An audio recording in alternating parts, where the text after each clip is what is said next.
And one good example of that is the last film I did with a very fine filmmaker, Prakash Jha, who did a film called Mrityu Dand, which is one of the latest releases in India. The film has done really very well. It's also probably a film where you see Madhuri Dixit in a very, very different role, different acting style compared to what you are used to, or audience is used to see Madhuri. Yes, very fine. And that's precisely because what Prakash has tried to do is, without really trying to resort to formula film, so-called, he has stuck to what he wants to say, but he has tried to change the language which he used earlier in his films like Damul, which won several awards, national, international, but he was not happy because the film didn't communicate to the people for whom he thought he had made the film, because it probably became too cerebral and too avant-garde. And so what he tried to do in Mrityu Dand is actually go to a different kind of format to say things. So without shifting, or without saying, oh, I better have these 4 stars because they're good, I better have 10 songs. Instead of that, this is the story and which would be good for the story, but still it talks the language of masses. And so the film has done very well in India to the masses, especially women. The film is about women's issue and women as an oppressed class and their resistance and their rebel against this oppression, particularly by male-dominated society. But there is much more to that in the film also, because it operates at several levels. It's basically a power game, and everything is used to have power. So it's religion, it's caste, it's gender, it's money, everything. Moving aside from your personal career, let's talk a little bit about yourself as a director of the Film and Television Institute of India, which is based in Pune, I believe. Yes. Can you just explain what your role as a director is and what the institute actually stands for? What does it do? What purpose it serves to the population? When you ask me as what is my role as a director, it looks like casting in a film. As you know, Film and Television Institute of India is one of the premier institutes, in fact. It's probably not only the first institute, but probably the only institute practically for about 40 years, before they opened another institute in Calcutta 2 years ago, which is called Satyajit Ray Film and Television Institute. So it's a national institute, and one of the unique features is the institute is housed on a former film studio, one of the best studios of the country. From best studios means, in a sense, from where the best films came in early period of this century. It's Prabhat Studios, which brought in films like Sant Tukaram and Ram Shastri, Manus. V. Shantaram came from that studio. And after about 30 years, the partners were drifting away and somebody died, and one Shantaram Bapu moved to Bombay to have his own studio. And the studio was to be disposed of, and that time it was taken over by INB Ministry to start a film school.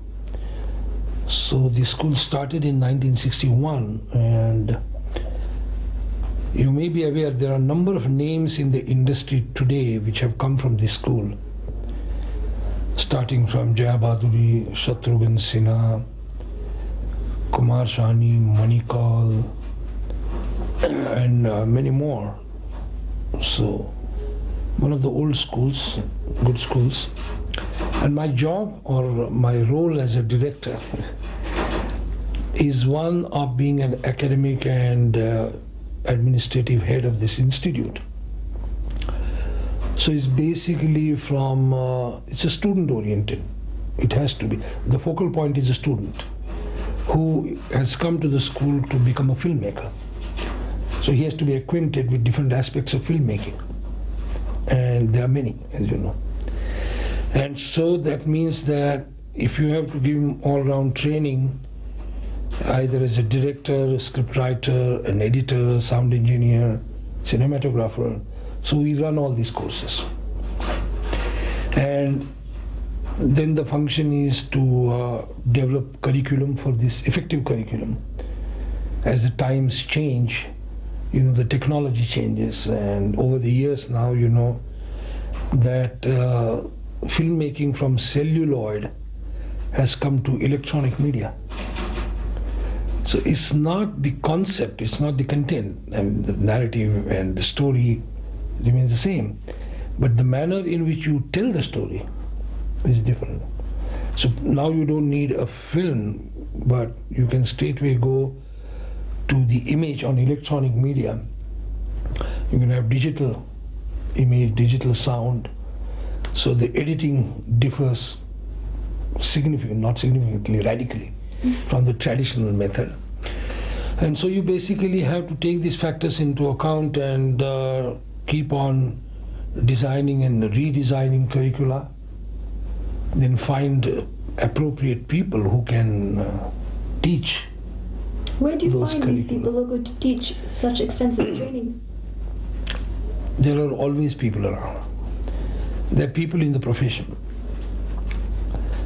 And as all of us know, schools came afterwards. First came the teachers.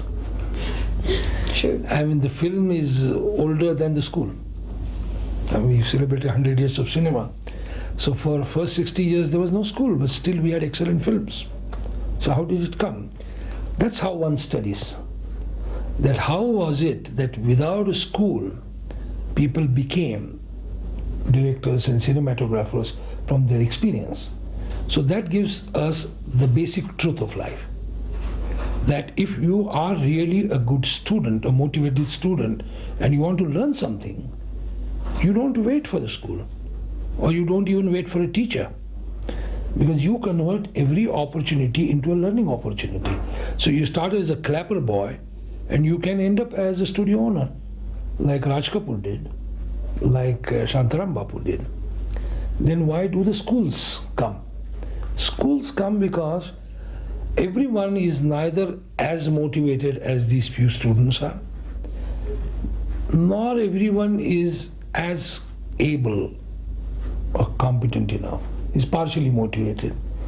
His abilities are not to that extent that he can cross over all hurdles. And that's why schools come, not only film schools, I mean the management schools or medical schools, everything, is basically to enhance the process of learning. So what otherwise would take 10 years for an average person to learn, if you have already analyzed what are the essential elements of that, you can compress it into 3 years or 4 years. So you can get 6 more productive years. Why did you decide to become the director of a film and television institute which only promotes directing? Why not acting, which is what your profession is, so far as I understand? No, it's not directing only. It's not directing only, it No, it encompasses has everything. about 6 courses, as I told you. It's direction, script writing, editing, sound engineering. It also had an acting course. Presently it is suspended because we are doing some rethinking. Because we have a very effective acting course being run at National School of Drama in Delhi, which is exclusively divided to theatre, direction, set designing, but also acting. And formerly, where about 15-20 years ago, people like Nasiruddin Shah and Om, who passed out from National School of Drama, later joined Film Institute for a year to train themselves in film acting.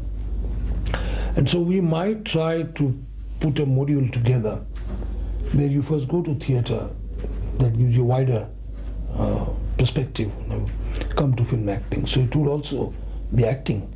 Acting is a part, and if you lay overemphasis on that, it could be damaging.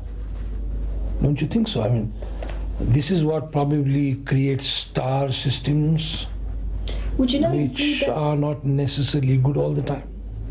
I agree with you on that point, but would you not agree that acting comes more as a natural talent? It's not something you can teach someone necessarily.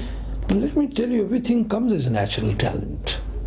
And it's what you provide to nurture that natural talent. It's not only acting. You mean to say cinematography doesn't have a natural talent? It has a natural talent. Somebody has an eye for detailing everything. I mean, this is a table and these are the flowers.